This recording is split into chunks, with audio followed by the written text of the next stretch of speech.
Assalamu alaikum, chers frères et sœurs. L'idée d'être oint par Dieu dans l'islam est une notion profonde qui évoque une connexion spéciale entre le croyant et le Créateur. Cette bénédiction divine se manifeste à travers des signes subtils mais puissants qui, s'ils sont reconnus, peuvent transformer notre vie spirituelle. Dans cette vidéo, nous allons explorer ces signes divins, souvent méconnus, qui témoignent d'une élection divine sur nos vies. Vous découvrirez comment la guidance d'Allah se manifeste dans votre quotidien à travers des expériences, des rencontres et des intuitions. Préparez-vous à une introspection profonde, car si vous remarquez ces signes, vous pourriez être oint par Dieu. Avant de commencer cette vidéo, je vous invite à vous abonner à notre chaîne et d'activer la cloche de notification pour rester informé de nos prochaines publications sur la foi islamique. Merci et bonne vidéo. Avant de commencer, je voulais vous dire qu'il y a quelque chose de vraiment spécial à la fin de cette vidéo. Alors, restez avec moi jusqu'à la fin pour découvrir cela. Si vous avez des questions ou des commentaires en cours de route, n'hésitez pas à les laisser en bas, j'adore avoir vos retours. Allons-y. Définition de l'ointement divin. Être oint par Dieu dans l'islam signifie recevoir une protection et une guidance particulière d'Allah qui marque l'individu comme étant béni et choisi pour un dessein spirituel spécifique. Cette onction divine se manifeste par une clarté dans la foi, une capacité à discerner le bien du mal et une force intérieure pour surmonter les épreuves. C'est une faveur que Dieu accorde à ceux qui sont sincèrement dévoués à lui. Dans le Coran, Allah dit « Allah choisit pour sa miséricorde qui il veut » Sourate 2, 105. Ce verset souligne que la miséricorde et la guidance d'Allah sont des bénédictions accordées à ceux qu'il choisit. De même, le prophète Muhammad, paix et bénédiction sur lui, a dit « Si Allah aime quelqu'un, il l'éprouve ». Hadith rapporté par Tirmidhi. Cela montre que les épreuves que l'on rencontre peuvent être un signe de l'amour et de la sélection divine.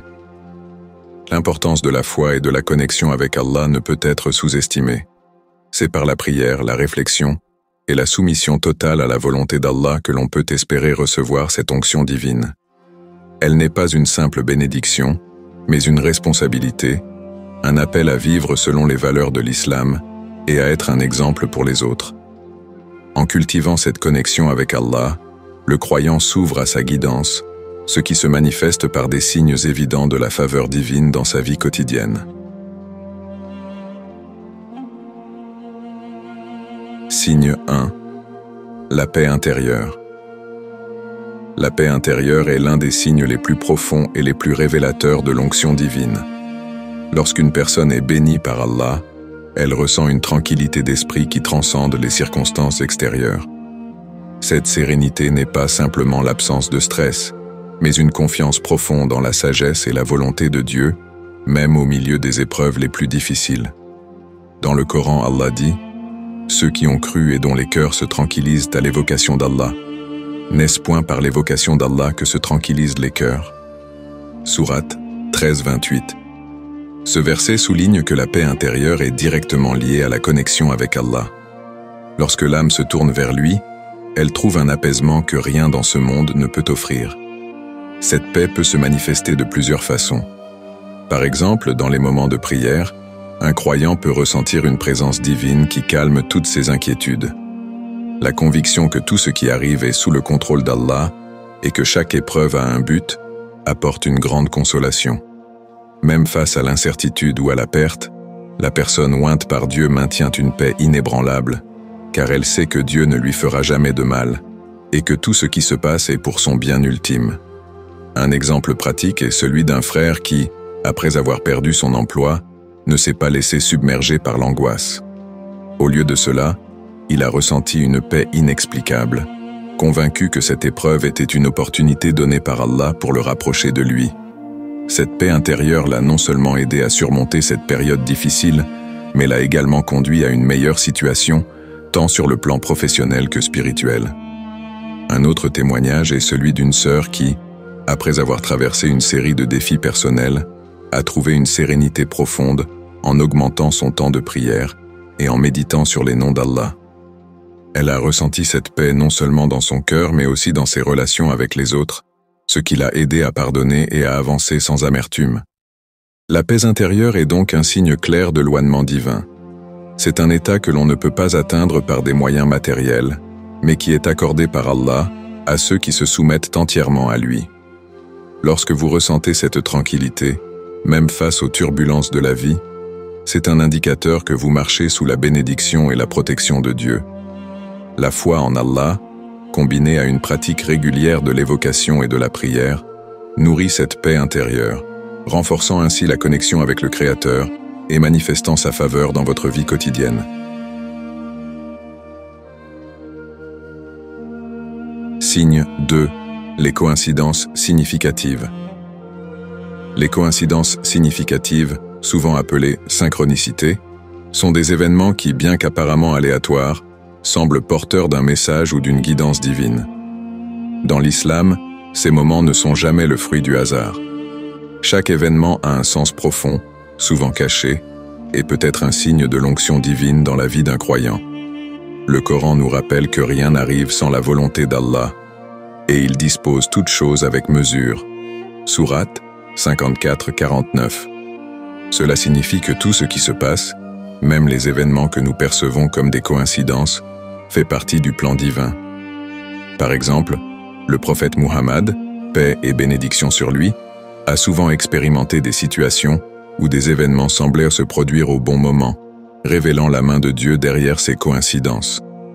L'un des exemples les plus connus est la rencontre avec Khadija, sa première épouse. Leur union a eu un impact profond, non seulement sur sa vie personnelle, mais aussi sur sa mission prophétique.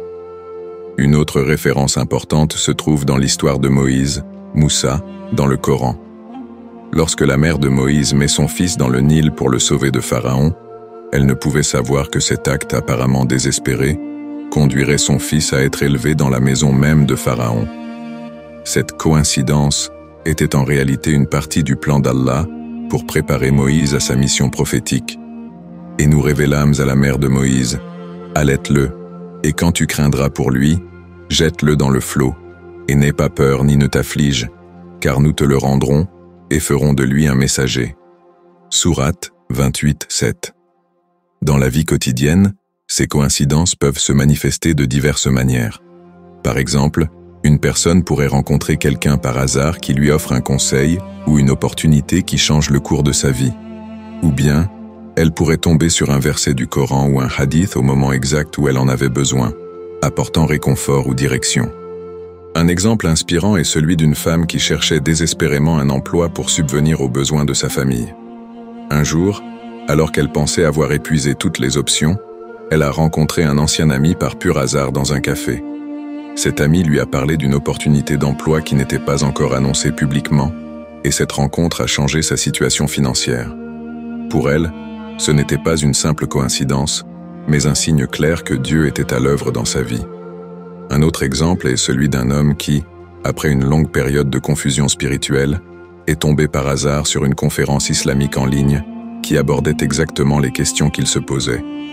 Cette coïncidence l'a poussé à renouer avec sa foi et à trouver une direction claire dans sa vie spirituelle. Les coïncidences significatives sont donc des moments où Allah communique subtilement avec ses serviteurs. Pour ceux qui sont attentifs et qui maintiennent une connexion avec Dieu, ces événements deviennent des preuves tangibles de l'onction divine. Ils rappellent que, même lorsque nous ne comprenons pas immédiatement le sens de ce qui se passe, Allah guide nos vies avec sagesse et miséricorde. En reconnaissant ces signes, nous renforçons notre foi et notre confiance en lui, sachant que tout est entre ses mains. Signe 3. La capacité à surmonter les épreuves. La capacité à surmonter les épreuves avec patience et résilience est un signe puissant de l'onction divine. En islam, les difficultés de la vie sont perçues non pas comme des punitions, mais comme des tests qui révèlent la véritable force du croyant et le rapprochent d'Allah.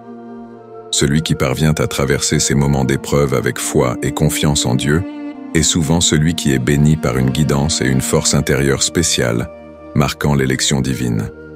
Le Coran met un accent particulier sur l'importance de la patience face aux épreuves. Ô vous qui croyez! Cherchez secours dans l'endurance et la prière, car Allah est avec ceux qui sont endurants. Sourate 2, 153. Ce verset rappelle que, bien que les épreuves puissent sembler insurmontables, l'endurance, appuyée par la prière, est une voie vers la miséricorde et le soutien divin. Allah promet d'être aux côtés de ceux qui font preuve de patience, indiquant ainsi que cette force n'est pas simplement humaine, mais un signe de l'assistance divine. Le prophète Muhammad, paix et bénédiction sur lui, a lui-même vécu de nombreuses épreuves, de la perte de ses proches à la persécution par son propre peuple. Malgré cela, il est resté patient et confiant en la sagesse d'Allah, ce qui a finalement conduit à la victoire de l'islam. Il disait « Le croyant fort est meilleur et plus aimé d'Allah que le croyant faible, tout en ayant du bien en chacun d'eux. Efforce-toi de faire ce qui te bénéficie, demande de l'aide à Allah et ne te décourage pas. Et si quelque chose t'arrive, ne dis pas « si seulement j'avais fait ceci ou cela », mais dis « c'est le décret d'Allah, et ce qu'il veut, il le fait, car si ouvre la porte aux œuvres de Satan. » Hadith rapporté par Muslim. Ce hadith montre que surmonter les épreuves est non seulement une marque de foi, mais aussi un chemin vers une plus grande faveur divine. Sur le plan pratique, de nombreux croyants ont trouvé la force de surmonter les épreuves grâce à leur foi. Un exemple poignant est celui d'un homme qui, après avoir perdu son entreprise et s'être retrouvé sans ressources, a continué à prier avec ferveur, croyant fermement que Dieu ne l'abandonnerait pas. Bien que les mois qui ont suivi aient été difficiles, il a finalement trouvé une nouvelle voie professionnelle qui s'est révélée encore plus épanouissante que la précédente. Il attribue sa résilience et son succès ultérieur à l'onction divine, sentant que Dieu l'a guidé à travers cette épreuve pour le mener à une meilleure situation. Un autre témoignage est celui d'une mère qui a perdu un enfant en bas âge. Cette épreuve, l'une des plus douloureuses qu'une personne puisse traverser, aurait pu briser sa foi. Pourtant, elle a trouvé une paix intérieure en se tournant vers Allah et en méditant sur les paroles du prophète Muhammad, paix et bénédiction sur lui. Lorsque le serviteur d'Allah perd un enfant, Allah dit aux anges « Avez-vous pris l'âme de l'enfant de mon serviteur ?» Ils disent « Oui ». Il dit « Avez-vous pris le fruit de son cœur ?» Ils disent « Oui ». Allah dit alors « Qu'a dit mon serviteur ?» Les anges disent « Il t'a loué et a dit « À Allah nous appartenons et à lui nous retournerons. » Allah dit alors « Construisez pour mon serviteur une maison au paradis et appelez-la la maison de la louange. » Hadith rapporté par Tirmidhi. Cette mère a trouvé du réconfort dans l'idée que son enfant était maintenant entre les mains d'Allah et que sa patience serait récompensée. Ainsi, surmonter les épreuves avec foi est un signe clair de l'onction divine. Cela montre que la personne a été bénie avec la force et la résilience nécessaires pour affronter les défis de la vie, tout en maintenant une connexion profonde avec Allah.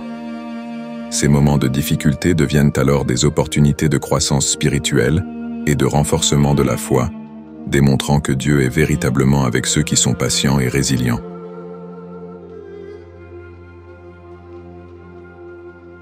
Signe 4. La bienveillance envers autrui. La bienveillance envers autrui est l'un des signes les plus évidents de l'onction divine dans la vie d'un croyant. En islam, la compassion et l'empathie ne sont pas seulement des qualités vertueuses, mais des commandements divins qui montrent la véritable essence de la foi. Lorsqu'une personne se distingue par sa bonté et son altruisme, cela reflète non seulement une compréhension profonde des enseignements islamiques, mais aussi une connexion spéciale avec Allah. Le prophète Muhammad, paix et bénédiction sur lui, a dit « Le miséricordieux, Allah le Très-Haut lui fait miséricorde. Faites miséricorde à ceux qui sont sur terre, et celui qui est dans les cieux vous fera miséricorde. » Hadith rapporté par Tirmidhi. Ce hadith souligne l'importance de la compassion. Être bienveillant envers les autres attire la miséricorde d'Allah. C'est une indication claire que la bienveillance envers autrui est non seulement une vertu, mais un signe de la faveur divine. La compassion dans l'islam va au-delà des simples actes de charité. Elle englobe le respect, l'empathie et le soutien aux autres dans toutes les situations. Le prophète Muhammad, paix et bénédiction sur lui, a aussi dit « Aucun de vous ne sera un véritable croyant tant qu'il n'aimera pas pour son frère ce qu'il aime pour lui-même. » Hadith rapporté par Bukhari et Muslim. Cette déclaration met en lumière l'importance de l'amour et de la bienveillance envers autrui comme un reflet direct de la foi en Allah. Un exemple marquant est l'histoire d'un homme qui, bien qu'il n'ait pas beaucoup de ressources, a régulièrement partagé ses repas avec des voisins dans le besoin. Un jour, l'un de ses voisins, touché par cette générosité continue, a offert à l'homme une opportunité d'emploi qui a transformé sa vie. Cet acte de bienveillance, motivé par la compassion, a été récompensé par une bénédiction divine, montrant que la bienveillance est non seulement un devoir, mais aussi un chemin vers l'abondance. Une autre histoire inspirante est celle d'une femme qui, après avoir constaté la solitude de nombreuses personnes âgées dans sa communauté, a commencé à leur rendre visite régulièrement. Elle les écoutait, leur apportait des provisions et les réconfortait. Ces actions ont non seulement apporté du réconfort à ces personnes, mais ont également inspiré d'autres membres de la communauté à faire de même. Finalement, une initiative locale d'aide aux personnes âgées a vu le jour grâce à ces efforts. Cette femme a été vue par beaucoup comme étant oint par Dieu pour son dévouement et sa bonté. La bienveillance envers autrui n'est pas un acte isolé, mais un mode de vie pour ceux qui sont bénis par Allah. Chaque acte de bonté, qu'il soit grand ou petit, est un reflet de la lumière divine dans le cœur du croyant.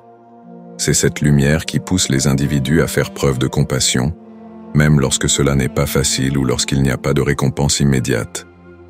Les hadiths du prophète Muhammad, paix et bénédiction sur lui, mettent continuellement en avant l'importance de traiter les autres avec douceur, gentillesse et empathie.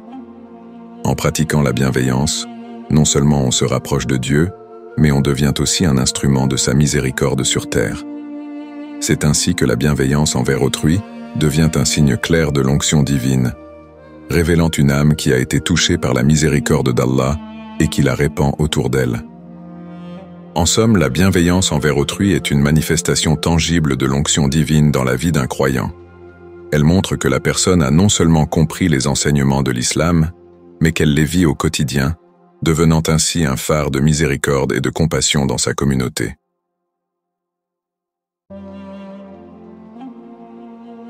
Signe 5. La recherche de connaissances spirituelles.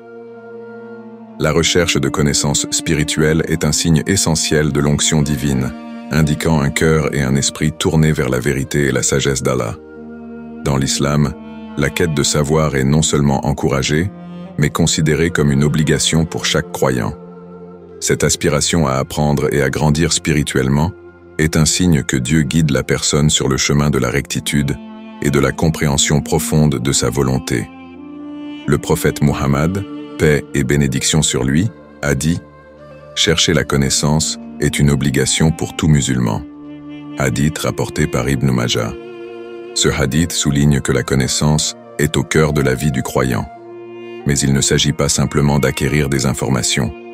La vraie connaissance en islam est celle qui rapproche de Dieu, qui purifie le cœur et qui éclaire l'esprit. La recherche de cette connaissance spirituelle est donc un signe d'une âme bénie, appelée à une relation plus profonde avec Allah. Dans le Coran, Allah dit « Sont-ils égaux, ceux qui savent et ceux qui ne savent pas? Seuls les doués d'intelligence se rappellent. » Sourate 39, 9. Ce verset montre l'immense valeur accordée à la connaissance et la distinction qu'elle crée parmi les croyants. Ceux qui se lancent dans cette quête de savoir ne le font pas uniquement pour leur propre bénéfice, mais pour mieux servir Allah et l'humanité. C'est cette recherche constante qui nourrit la foi, fortifie le cœur et permet de mieux comprendre les signes d'Allah dans notre vie. L'aspiration à la connaissance spirituelle peut se manifester de différentes manières. Certains trouvent cette guidance à travers la lecture et l'étude des textes religieux, tandis que d'autres la recherchent à travers l'écoute de conférences, la participation à des cercles de savoir ou en consultant des savants. L'essentiel est cette soif de découvrir les vérités divines et de les intégrer dans sa vie quotidienne. Par exemple, un homme, après des années de vie superficielle, a ressenti un vide spirituel profond. Ce vide l'a poussé à explorer le Coran et les hadiths de manière plus intense. Il a commencé à consacrer 1 heure chaque jour à l'étude des textes islamiques et à chercher des mentors pour l'aider dans sa compréhension. Au fil du temps, il a non seulement trouvé des réponses à ces questions, mais il a également développé une paix intérieure et une clarté spirituelle qu'il n'avait jamais connues auparavant. Ce désir incessant de connaissance a transformé sa vie, lui faisant ressentir l'onction divine à chaque étape de son parcours. Un autre exemple est celui d'une femme qui, bien qu'occupée par ses responsabilités familiales, a décidé de suivre des cours en ligne sur la jurisprudence islamique et l'éthique. Grâce à ces cours, elle a non seulement renforcé sa foi, mais elle a également pu éduquer ses enfants avec une compréhension plus profonde de l'islam. Elle ressentait que cette quête de savoir, malgré les défis, était guidée par Allah, la rendant plus résiliente et plus connectée à sa guidance. Pour ceux qui cherchent à approfondir leur compréhension spirituelle, il existe de nombreuses ressources précieuses. Les classiques comme Riyad as-Salihin de l'imam An-Nawawi ou La citadelle du musulman pour les invocations quotidiennes sont des points de départ excellents. Des lectures plus modernes, telles que Purification of the Heart de Hamza Yusuf ou Revival of the Religious Sciences de l'imam Al-Ghazali, offrent des perspectives riches sur la spiritualité et la pratique quotidienne. Les conférences en ligne de savants contemporains comme Nouman Ali Khan ou Yassir Qadhi, qui abordent des sujets de la vie quotidienne à travers le prisme de l'islam, sont également des ressources utiles pour ceux qui cherchent à nourrir leur esprit et leur âme. Participer à des cercles d'études ou rejoindre des groupes de réflexion spirituelle peut également offrir un soutien et une inspiration continue dans cette quête de savoir. En somme, la recherche de connaissances spirituelles est un signe clair de l'onction divine. Elle démontre une soif insatiable de vérité et un désir profond de se rapprocher de Dieu. Ceux qui sont bénis avec cette quête ne se contentent pas de ce qu'ils savent, mais continuent à explorer, à apprendre et à grandir dans leur foi, guidés par la lumière d'Allah. C'est cette aspiration à comprendre et à vivre selon les enseignements divins qui marque une âme comme étant choisie et protégée par Dieu.